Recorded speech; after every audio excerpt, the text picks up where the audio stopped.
ஆரம்பிக்கலாங்களா?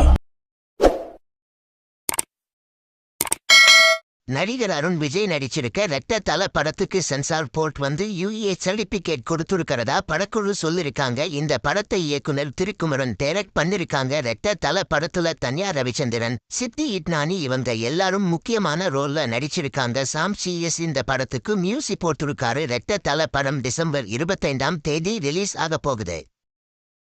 நடிகர் GV Prakash Kumar நடிச்சிருக்க immortal படத்தோட டீசர் டிசம்பர் 24ஆம் தேதி ரிலீஸ் ஆகும்னு படக்குழு சொல்லிருக்காங்க. இந்த படத்துல நடிகை கயாடு லோஹர் லீடா நடிச்சிருக்காங்க. இந்த படத்தை அறிமுக இயக்குனர் மாரியப்பன் சின்னா டைரக்ட் பண்ணிருக்காரு. சாம் சிஎஸ் இந்த படத்துக்கு மியூசிக் போட்டிருக்காரு.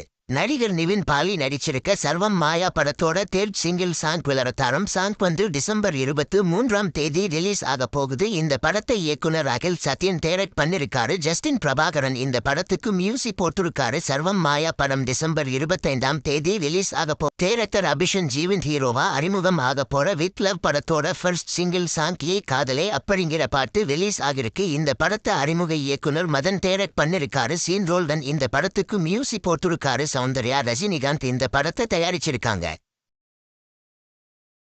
ஜேசன் சஞ்சய் இயக்குனரா அறிமுகம் ஆக போற சிக்மா படத்தோட டீசர் வந்து டிசம்பர் 23ஆம் தேதி ஈவினிங் 5 மணிக்கு ரிலீஸ் ஆகும்னு படக்குழு சொல்லிருக்காங்க. இந்த படத்துல சந்தீப் கிஷன் அண்ட் ஃபாரியா அப்துல்லா இவங்க 2 பேரும் லீடா நடிச்சிருக்காங்க. இந்த படத்துக்கு தமன் மியூசிக் போட்டிருக்காரு.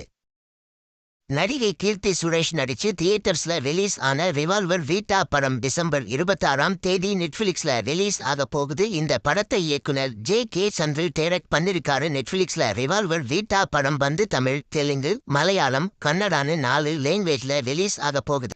இந்த வீடியோ பிடிச்சிருந்தா லைக் பண்ணி ஷேர் பண்ணுங்க. இந்த வீடியோ பத்தி உங்க கருத்துக்களை கமெண்ட்ஸ்ல சொல்லுங்க. மறக்காம நம்ம சேனலை சப்ஸ்கிரைப் பண்ணி பெல் பட்டனை கிளிக் பண்ணுங்க.